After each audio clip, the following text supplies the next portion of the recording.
अस्सलामुअलैकुम, आप देख रहे हैं होराइज़न न्यूज़ एटी। खबर शामिल करते हैं लाहौर से। पंजाब पुलिस की तनख्वाहों में खातर खा इजाफा न हो सका। पंजाब पुलिस को 25% और 15% डिस्पैरिटी रिडक्शन अलाउंस भी न दिया गया। सूबाई मौत से पंजाब के मुलाजमीन की तनख्वाहों में कम अज़ कम 80,000 तक इजाफा। Civil secretariat CM governor house के मुलाजमीन की तनख्वाहों में 50% इजाफा। 2022 की पे स्केल पर इसके अलावा भी मुख्तलिफ महकमा जात के मुख्तलिफ अलाउंस में इजाफा किया गया है। जुडिशरी समेत मुख्तलिफ महकमा जात को यूटिलिटी अलाउंस दिया जाता है। पंजाब पुलिस इस अलाउंस से भी महरूम है। पंजाब पुलिस को 25% और 15% डिस्पैरिटी रिडक्शन अलाउंस भी ना दिया गया।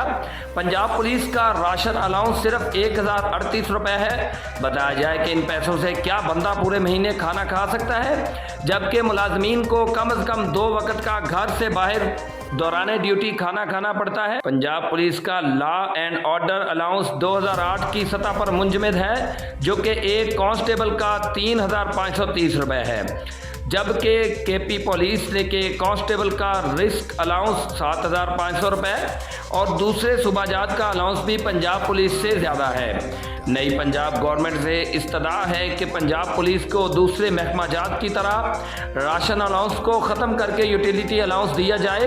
पुलिस रिस्क अलाउंस, जिसका नाम तब्दील करके लॉ एंड ऑर्डर अलाउंस रखा गया है, 2008 की सतह पर मुंजमद है। 12 साल हो गए जिसको 2022 के बुनियादी पे स्केल के मुताबिक किया जाए। आज जहां पेट्रोल 230 रुपये लीटर और डॉलर 236 का हो गया है, महंगाई का दौर है। फिलफौर पंजाब पुलिस की तनख्वाहों में इजाफा किया जाए।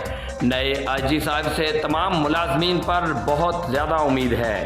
रिपोर्ट मिर्ज़ा हसन, इंचार्ज मेहनतगान, होराइज़न न्यूज़ एटी, पाकिस्तान।